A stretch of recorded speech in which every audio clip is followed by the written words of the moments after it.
നമസ്കാരം. മൈ വേൾഡിലേക്കും ഇന്നത്തെ ടാരോ ട്രേഡിങ്ങിലേക്കും എൻ്റെ എല്ലാ പ്രിയപ്പെട്ട കൂട്ടുകാർക്കും സ്വാഗതം.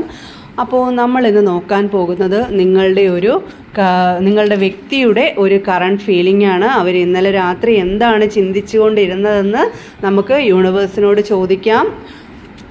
ഇതൊരു ജനറൽ റീഡിംഗ് ആണ്. വളരെ പോസിറ്റീവോടുകൂടി ഇരുന്ന് കാണുക. നിങ്ങൾക്ക് അക്സെപ്റ്റ് ആവുകയാണെങ്കിൽ എടുക്കാം, അല്ലെങ്കിൽ വിട്ടുകളയാം. നിങ്ങൾക്കിത് വാലിഡ് ആവുകയാണെങ്കിൽ നിങ്ങൾക്കത് നിങ്ങളിലേക്ക് ക്ലെയിം ചെയ്ത് യൂണിവേഴ്സിനോട് നന്ദി പറയാവുന്നതാണ്.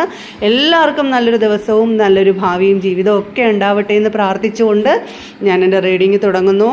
ഇന്ന് ഫസ്റ്റ് കിട്ടിയേക്കുന്നത് കാർഡ് 4 ഓഫ് സോൾസ് ആണ് കിട്ടിയേക്കുന്നത്. സെക്കൻഡ് കിട്ടിയേക്കുന്നത് 2 ഓഫ് കപ്സ് ആണ്. മൂന്നാമത് കിട്ടിയേക്കുന്ന 10 ഓഫ് കപ്സ് ആണ് വന്നിരിക്കുന്നത്.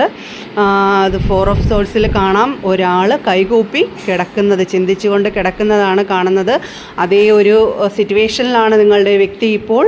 നല്ല ഹാർട്ട് പെയിൻ ഉണ്ട്, നല്ല വിഷമമുണ്ട്, അമിതമായിട്ട് ചിന്തിച്ച് പ്രാർത്ഥിക്കുന്നുണ്ട്, നല്ല രീതിയിൽ ദൈവത്തിനോട് പ്രാർത്ഥിക്കുന്നുണ്ട്.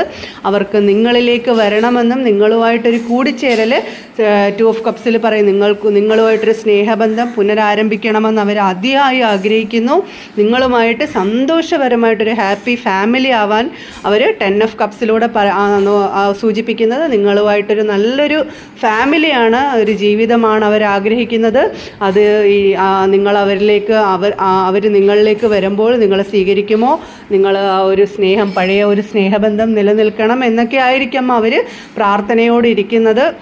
അവർക്ക് എന്തായാലും തിരിച്ചു വന്നാൽ മതി. ചിലപ്പോൾ ലവേഴ്സ് എനർജി ആയിരിക്കാം, ചിലപ്പോൾ ഒരു ഹസ്ബൻഡ് ആൻഡ് വൈഫ് സെപ്പറേഷനിൽ നിൽക്കുന്ന ഒരു എനർജി ആവാം തിരിച്ചു വരണമെന്ന് ആഗ്രഹിക്കുന്നത്. അപ്പോൾ അവർക്ക് നിങ്ങളില്ലാതെ പറ്റില്ല എന്നൊരു സാഹചര്യമാണ്. അവർക്ക് നിങ്ങളോട് ചെയ്തു പോയതിനെല്ലാം ക്ഷമ ചോദിച്ച് നിങ്ങളിൽ നിന്ന് സെപ്പറേറ്റ് ആയതിന് അവർക്ക് മനസ്താപമുണ്ട്, നല്ല രീതിയിൽ മനസ്താപമുണ്ട്. അവർക്ക് നിങ്ങളോട് പഴയതുപോലെ ആ ഒരു സ്നേഹബന്ധം നിലനിർത്തി നിങ്ങളുമായിട്ട് നല്ലൊരു ഫാമിലി, സന്തോഷപരമായിട്ടൊരു ഫാമിലിയിൽ ആയിട്ട് ജീവിക്കണമെന്നാണ് അവർ ആഗ്രഹിക്കുന്നത്. എല്ലാം സക്സസ് ആവട്ടെ.